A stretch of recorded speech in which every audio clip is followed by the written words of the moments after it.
All right, Vancouver, you are killing it. This is the first review that I'm shooting in 2019 in this city in my shorts. It's beautiful out there. I'm talking about the Lego Movie 2 movie and the Lego Movie 2 video game because I don't think you can really separate each other. I didn't review the Lego Movie 2 film. I did see it a while ago. I do remember feeling a little underwhelmed by the picture. Oh, the pain. The Lego Movie 2, I think, suffers from, you know, I think there's little bits of Will Ferrell in there, but we kind of miss him, you know? There's some great messages, there's some bits that definitely work, there's a sense of fun with the music and the sort of hero's journey that we go on with Emmett and the fact that maybe everything isn't always awesome. I liked some of that stuff, but it certainly didn't pack the punch that I was hoping for. I think that there was a real attempt to kind of push more heart and soul into the movie than from in the first one, even though that one surprised you as well.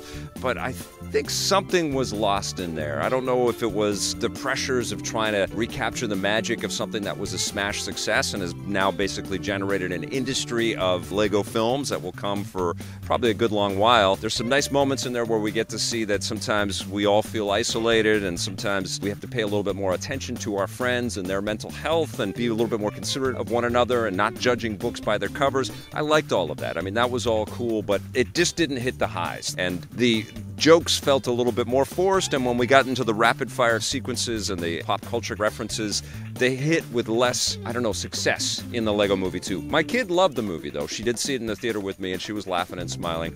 And I think she had a pretty good time watching me play the Lego Movie 2 video game.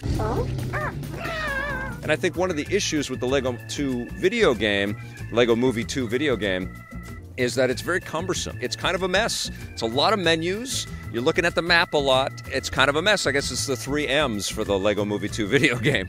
You're trying to find a bunch of, magical Lego blocks to complete your objective that will allow you to access another world. There are boss fights that you'll get into. You will unlock new open worlds that sort of carry on through the course of the story, but then there are bonus worlds, and there are worlds based on all the adventures of Rex, who is the alternate character that Chris Pratt plays. And what they've done with the level designs here, it's not so much of, following the characters along in a sort of a linear direction. Everything's kind of open world on each of these different worlds. So I think they borrowed from the Lego Worlds video game, and I know it's getting confusing because I keep saying Lego and video games, and there's so many of these titles out there, and that might be one of the exhaustive elements here, or one of the things that exhausts me about this game. I mean, there's lots of little imaginative elements in here, but there is also a tremendous amount of repetition, and I started to zone out as I was playing it. I'm usually really along for the ride with the storytelling and the inventiveness of these Lego games, and I think that has a lot to do with the linearity of the way that the plots unfold in these games.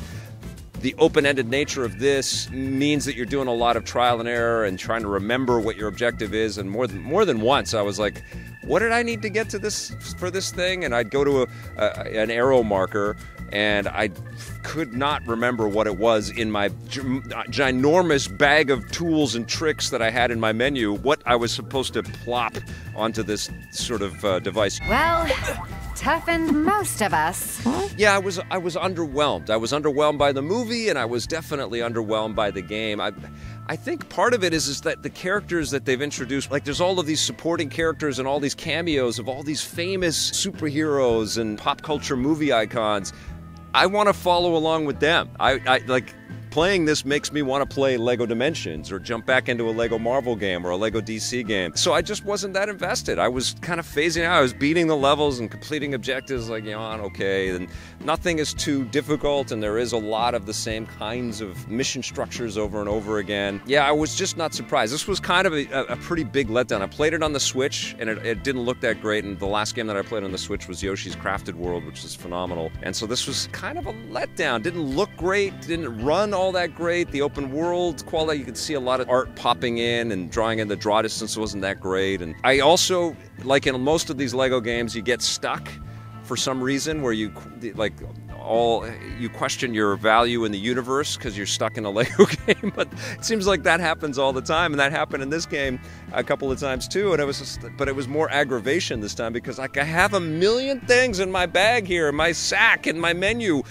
Does not one of these things open this door? Emmett, what are you doing?